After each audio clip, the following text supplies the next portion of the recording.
Kepada Allah, di antara sekian orang yang hidup itu, kita masih diberikan kesempatan menunaikan salat maghrib berjamaah dan diingatkan bahwa kehidupan kita di muka bumi ini tidak abadi. Suatu saat akan datang peristiwa yang sangat dahsyat, menghentikan semua arus kehidupan dan menghancurkan segala hal yang kita dapati saat ini. Semoga semua itu bisa menyentuh hati kita untuk mempersiapkan diri berbekal lebih baik, sehingga kembali kepada Allah dalam keadaan yang sangat diridhai oleh Allah Subhanahu wa taala.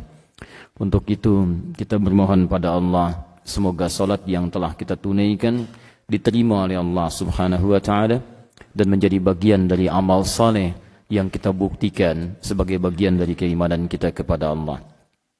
Teman-teman sekalian, ada satu hal yang penting yang mesti saya antarkan pada pembahasan kita di malam ini. Allah Subhanahu wa taala memberikan apresiasi tinggi kepada setiap hamba-Nya yang terlahir dengan keimanan kepada Allah Subhanahu wa taala.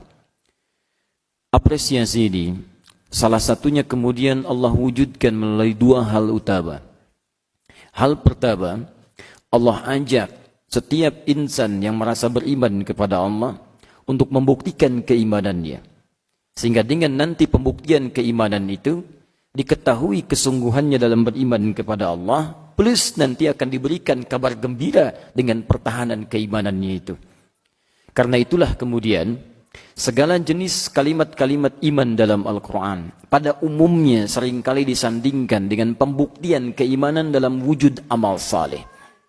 Quran surah ke-103 misalnya, ketika Allah menyampaikan wal 'asr innal insana lafi khusr illa alladhina amanu wa 'amilus shalihat. Kata iman disandingkan dengan amal saleh. Amal saleh ini disyariatkan kemudian disampaikan oleh Allah dan diperintahkan pada kita mengerjakannya, bukan sekedar menuntut kita ibadah, tapi sebagai pembuktian dari keimanan kita kepada Allah Subhanahu wa taala. Karena setiap keyakinan itu akan bersanding dengan ujian. Itu sudah rumus termasuk dalam kehidupan dunia. Saya cinta kepadamu. Yakin? Yakin. Apa buktinya? Saya akan menikahimu. Pernikahan itu bukti dari keyakinan pada sebuah cinta yang dirasakan. Anda mencintai Allah Subhanahu wa taala. Anda beriman kepadanya. Dan Allah menguji Anda, apa pembuktian iman Anda di hadapan saya, kata Allah. Maka Allah berikan kemudian ujian-ujian amal saleh untuk membuktikan iman kita kepada Allah Subhanahu wa taala. Bukankah setiap orang yang mencintai bahkan sebelum pernikahan diuji dengan berbagai hal? Kadang-kadang batuk sedikit sudah datang. Padahal yang dengar di Kalimantan yang batuk di Bandung. Bahkan tiket pun dibeli. Tak peduli berapa nilainya. Yang penting saya bisa memastikan apakah batuknya batuk kerinduan atau batuk persoalan. Nah teman-teman sekalian, sama ketika Allah menguji kita dengan amal saleh, itu pembuktian. Makanya orang-orang yang beriman ketika dipanggil dengan amal saleh, dia bersemangat karena di situ ada pertaruhan keimanannya. Saya benar enggak ya? Betul enggak keyakinan saya? Dan dia ingin buktikan di hadapan Allah, ya Allah saya betul-betul beriman. Apa buktinya? Ketika Allah turunkan amal-amal saleh tadi, maka dia respon cepat untuk mengerjakannya. Dan kata para ulama, pembuktian dalam merespon iman itu, itulah penentuan kadar keimanan Anda di hadapan Allah Subhanahu wa taala. Semakin cepat meresponnya, menunjukkan semakin kuat iman Anda. Semakin Anda biasa-biasa saja, kadar imannya juga standar.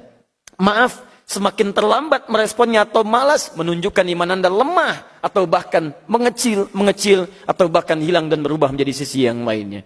Karena itulah dirinci dalam Al-Quran detil saleh. Quran surah kedua Al-Baqarah ayat ketiga sampai dengan 4 misalnya. Sebagai kata iman pertama disebutkan dalam Al-Quran. Alladzina yu'minuna bil ghaib wa yuqimunas shalah. Rincian pertama. Wa mimma razaqnahum yunfiqun. Walladzina yu'minuna bima unzila ilaik. Setiap menemukan kalimat iman disandingkan dengan amal saleh sebagai pembuktian. Ada orang-orang yang yakin kepada Allah walaupun belum tampak dalam pandangannya. Dia buktikan keimanannya dengan apa? Wa yuqimunas shalah. Dia tunaikan salat. Jadi ketika Allah memanggil kita dan memerintahkan mengerjakan salat, sekali lagi Allah tidak butuh dengan salat kita. Tapi kita yang butuh membuktikan dengan salat itu kita beriman atau tidak.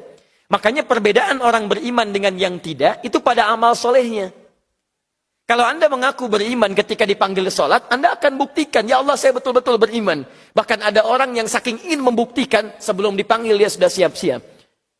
Adzan isya'nya jam 7:01, 19:01. Kok bisa 6:30 sudah nunggu di masjid? Dia ingin buktikan bahkan sebelum dipanggil. Ini orang kuat imannya.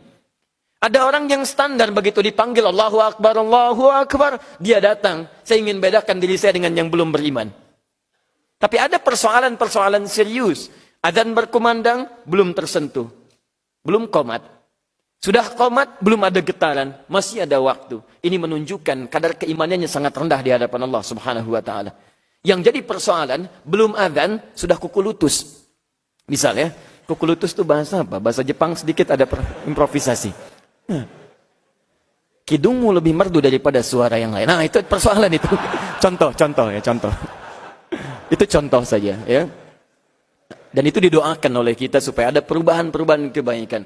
Kalau ada saudara-saudari kita belum sampai pada level keimanan yang cukup baik, Anda doakan dan bantu dia kembali. Itu poinnya. Baik, kembalikan teman-teman sekalian. Jika Anda terus bersemangat seperti ini, semangat, maka Allah akan menurunkan apresiasi yang sangat indah. Ini bagian kedua yang kita harapkan. Dan perhatikan rumus untuk menerapkannya. Turunlah Quran surah kedua Al-Baqarah ayat 25. Paling kanan sebelah atas.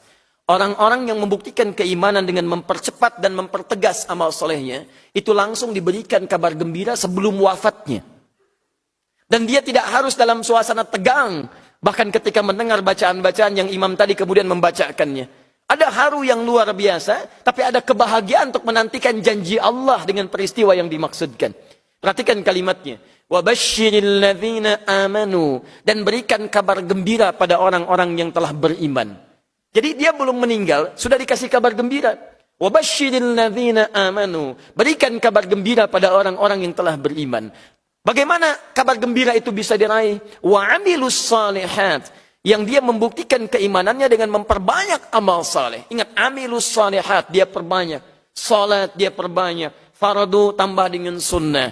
Puasa dia perbanyak. Fardu tambah dengan sunnah. Baca Quran dia perbanyak. Menghafal Quran dia maksimalkan. Begitu diperbanyak.